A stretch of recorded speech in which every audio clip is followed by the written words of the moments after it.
What's up, guys? It's Bolt, and I'm back with another Elden Ring build guide. And in this video, we're gonna go over my Pata stance breaking build. And this is a little different from what I was used to posting on my older Elden Ring videos, which were PvP related. This one is PvE focused.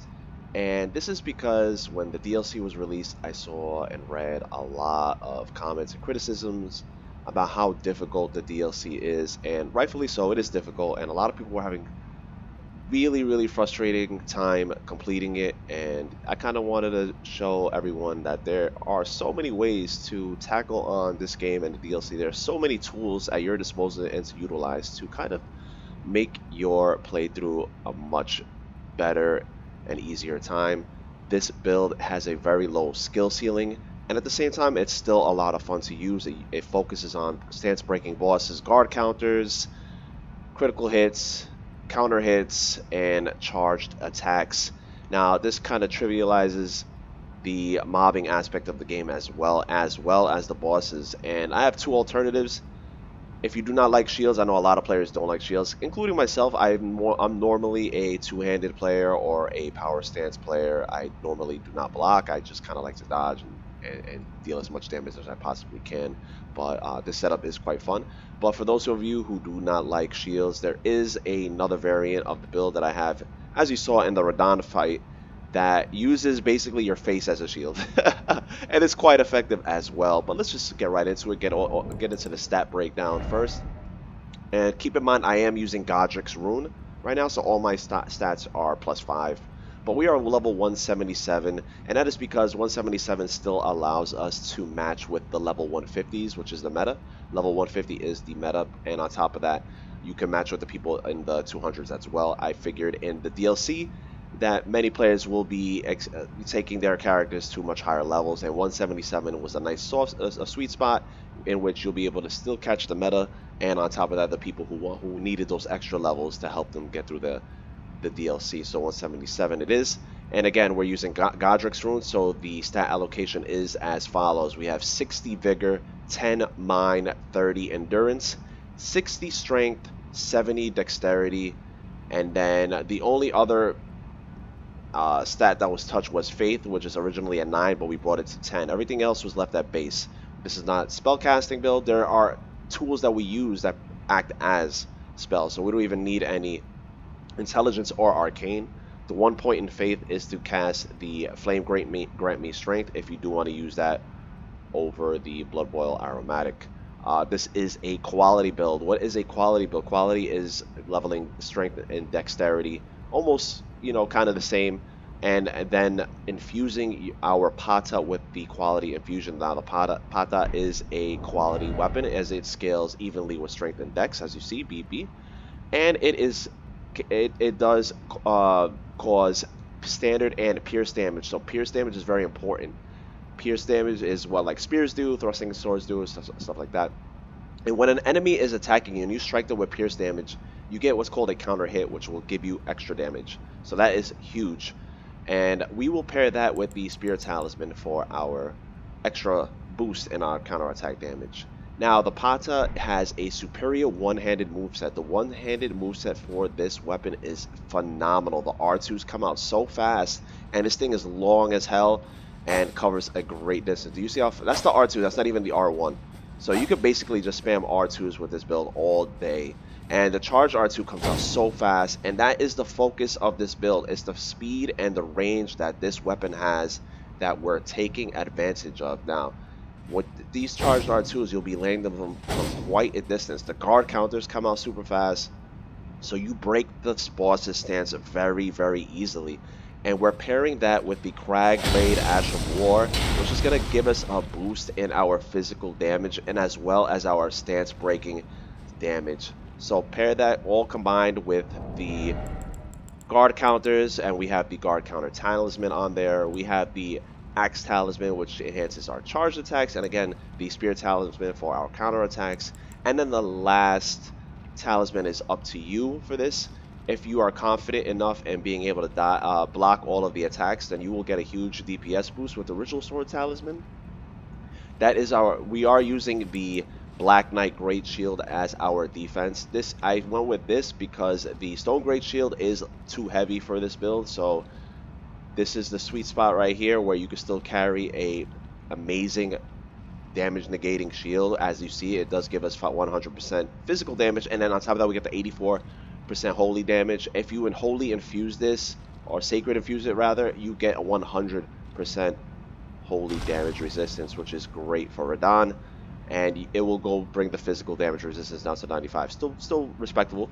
The guard boost is 77, which is respectable. It's not quite as high as the Stone Greatshield.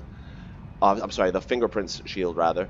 But if, like I said, if you do not feel confident using the Ritual Sword Talisman, there are very many other talismans that I do recommend. You have the Greatshield Talisman if you want to boost your guarding ability. If you want to boost the damage negation while you're guarding, the Pearl Shield Talisman is a great one to have. If you want more physical damage negation, then the Greatshield Talisman. If you need more stamina, then use the Two-Headed Turtle Talisman. That last talisman is interchangeable, so I will leave that up to you guys what you want to use, but you get a huge damage boost with the Ritual Sword Talisman, and as you see in the fights that I used, I was able to delete these bosses very, very fast. So we're also going to be using the Shield Grease. This is going to boost our ability to guard with our Great Shield. A very, very great consumable. Very underrated. A lot of people use the spell instead, but again, since we're stacking physical damage, then we have to utilize what the game gives us. This is what this build is all about, utilizing the stuff that the game gives you. So we will be using the Shield Grease, and then for damage boost, we will be using the Golden Vow consumable. If you do not want to farm for the crafting materials to keep crafting these things, then you could put Golden Vow Ash of War on another weapon, cast it right before the fight, and it's a slightly weaker version than the consumable, and it's obviously weaker than the incantation, but it will still give you a nice damage boost. And then we're going to go with the Blood Boil Aromatic. Now this is going to give you a 30% damage, in PvE it gives you a 30% damage increase, which is huge. And it also gives you more stamina regen, which is huge. So, but it comes at the cost of giving you a penalty in your damage negation, about a 25% penalty. But again, we're using the Great Shield to block. We're not supposed to be getting hit with this build, as we are using the Great Shield to block the attacks. But if you are not really confident in using this because of the physical damage, I mean the damage negation on your defense, then that's why we have the 1 point in Faith. You could use the Flame Grant Me Strength incantation. That gives you a 15% damage boost on stamina, and it only lasts 30 seconds. See, I like the Blood Boil Aromatic because it lasts about 100 seconds or so. It's I forgot off the top of my head, but it's quite a boost in that regard. So that is an alternative. And if you want to use Morgott's rune, which is arguably the best great rune, it gives you such a huge HP boost. If you're going higher level than I am, then you could just put on the right before the fight. You can put the Two Fingers Heirloom Talisman on, which will give you +5 to your faith, and then you can cast Flame Grant Me Strength, and then you can take that off and swap back to the talisman of your choice. Now, the alternative to this build, if you do not want to use the Greatshield, you will be using the Pata, but you're going to be using it with Endure. Endure is one of the best Ashes of War in the game. And then on your offhand, we will be using the Twin Bird Kite Shield.